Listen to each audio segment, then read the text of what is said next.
যারা আজকে আমি চার দোকানে আছি আর আমি এমন করে এরা সঙ্গে একটা ইস্তেহার হচ্ছে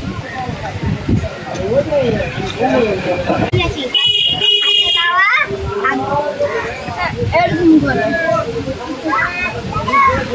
এক্সারসাইজ করা আর যোগা করা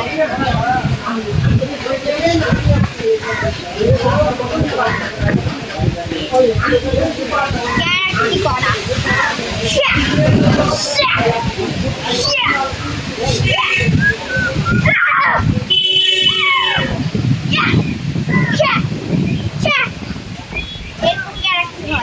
আরেকটা যোগা আমাদেরকে স্কুলে এগুলা শিখাইছে যোগা